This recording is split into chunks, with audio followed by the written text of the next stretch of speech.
Study point पर आपका स्वागत है। हमारी राष्ट्रभाषा हिंदी है। राष्ट्रभाषा हिंदी ही होना हिंदी के लिए काफ़ी संघर्षपूर्ण सफ़र रहा है।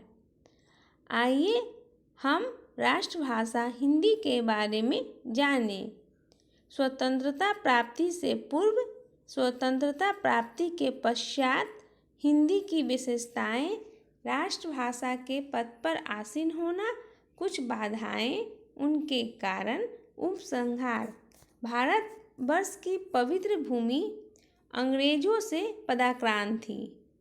उन्हीं के रीति रिवाज और उन्हीं की सभ्यता को प्रधानता दी जाती थी।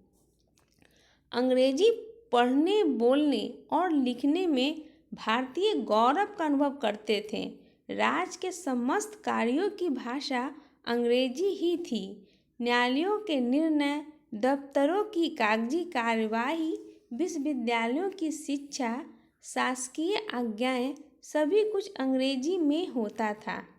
हिंदी में लिखे गए प्रार्थना पत्र को फाड़ कर रद्दी की टोकरी में डाल दिया जाता था।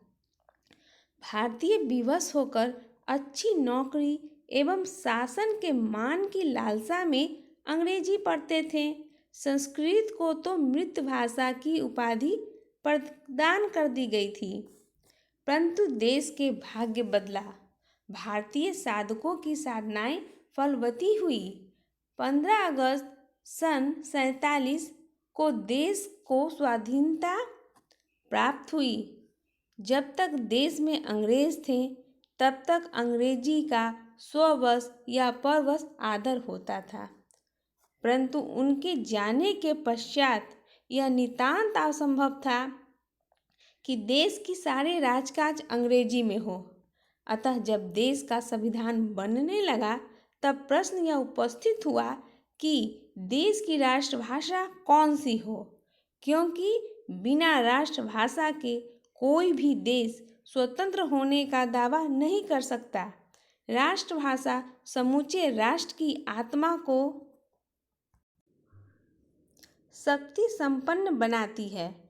प्रत्येक राष्ट्र अपनी राष्ट्रभाषा के प्रचार और प्रसार का प्रयत्न करता है।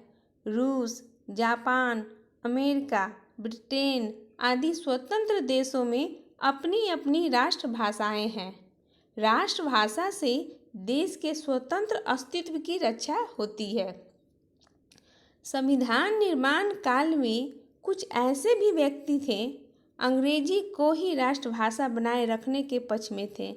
इस प्रकार के वे भारतीय थे जो अंग्रेजी साहित्य के निपुण थे, ऊंचे ऊंचे पदों पर आसीन थे और जिन्हें हिंदी पढ़ना या लिखना बिल्कुल नहीं आता था। उन्हें भय था कि यदि हिंदी राष्ट्रभाषा हुई तो कहीं उनका पद उनसे छीन न जाए या वे इतनी सफलतापूर्वक कार्य न कर सके जितना ये लोग अंग्रेजी में कर सकते थे। इस प्रकार इस विचार के पीछे केवल स्वार्थ बुद्धि ही थी, कोई राष्ट्रीय भावना नहीं। कुछ लोग अन्य प्रांतीय भाषाओं के पक्ष में थे। भारतवर्ष में लगभग 100 से अधिक भाषाएं हैं, जिनमें हिंदी, उर्दू, गुजराती, मराठी, बंगाली, तमिल और तेलुगु आदि प्रमुख हैं। भारतवर्ष में इस विषय पर अत्यधिक वाद विवाद चलता रहा है। अंग्रेजी को राष्ट्रभाषा इसलिए घोषित नहीं किया जा सकता था कि 36 करोड़ भारतीयों में से 1 करोड़ भी ऐसे नहीं थे जो आत्मविश्वासपूर्वक अंग्रेजी बोल सकते हो या लिख सकते हो। जिस भाषा को बहुत कम आदमी ही जानते हो उसे राष्ट्रभाषा बना देना लोकतंत्रात्मक देश की जनता पर अत्याचार था। दूसरी बात यह भी थी कि जिन विदेशियों के शासन को हमने मूलतः उखाड़ फेंका था, उनकी भाषा को यहाँ रखने का तात्पर्य यह था कि हम किसी न किसी रूप में उनकी दास्तां में फंसे रहे। परिणाम स्वरूप अंग्रेजी का प्रश्न समाप्त हो गया। अन्य प्रांतीय भाषाएं भी व्यापकता में हिंदी से बहुत पीछे थी। हिंदी के पक्ष में तर्क यह था कि सर्वप्रथम यह एक भारतीय भाषा है। दूसरी यह है कि जितनी भाषा हिंदी भाषा भाषी जनता की देश में है उतनी अन्य किसी प्रांतीय भाषा की नहीं है। देश के प्रत्येक अंचल में हिंदी सुगम एवं सरलता से समझी जाती है, भले ही सभी लोग बोल ना पाते हो। हिंदी की एक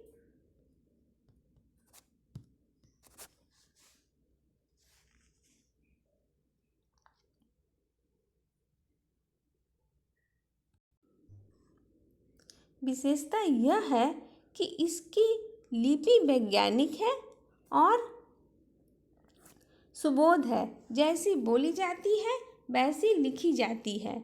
इसके अतिरिक्त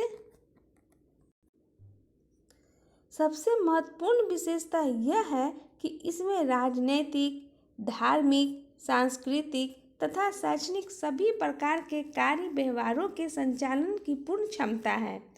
इन्हीं विशेषताओं के कारण भारतीय संविधान में सभी ने यह निश्चय किया कि हिंदी को भारत की राष्ट्रभाषा तथा देवनागरी लिपि को राष्ट्रलिपि बनाया जाए।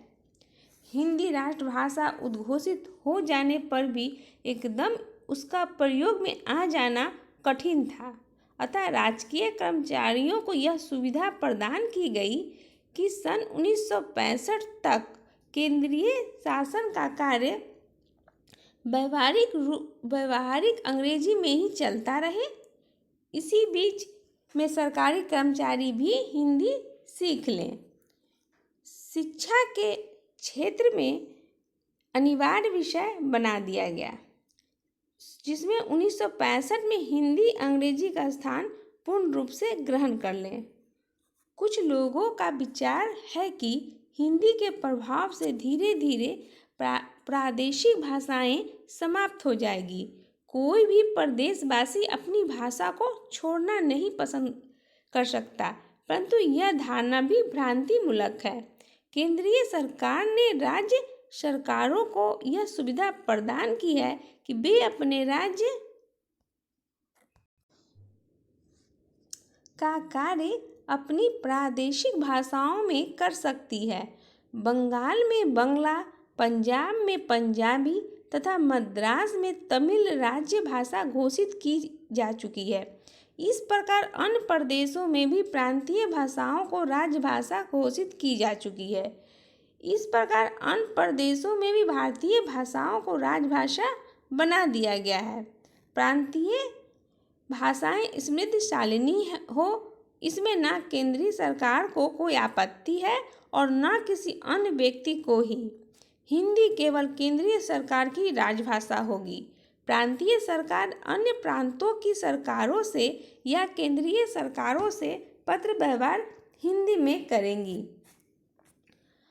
उपसंहार: प्रत्येक स्वाभिमानी नागरिक का यह कर्तव्य है कि वह हिंदी का अधिकाधिक व्यवहार करे, हिंदी में पत्र लिखे, हिंदी में हस्ताक्षर करे और हिंदी में भाषण दे। वे सरकारी कर्मचारी जो हिंदी जानते हैं सारा कामकाज हिंदी में करें। जब हिंदी हमारे मन प्राण से जुड़ जाएगी तब वह सच्चे अर्थों में राष्ट्रभाषा बन सकेगी। हिंदी का प्रयोग करने में हीनता का अनुभव करना जिस दिन भारतवासी छोड़ देंगे और उसका प्रयोग करने में गौरव एवं गर्व का अनुभव करने लगेंगे, उसी दिन से हिंदी का उत्कर्ष प्रारंभ होगा और वह सच्चे अर्थों में भारत की राष्ट्रभाषा बन जाएगी। आपको हमारा वीडियो अच्छा लगा हो तो आप हमारे वीडियो को लाइक करें, कमेंट करें और हमारे चैनल को सब्सक्राइब करें। धन्यवाद।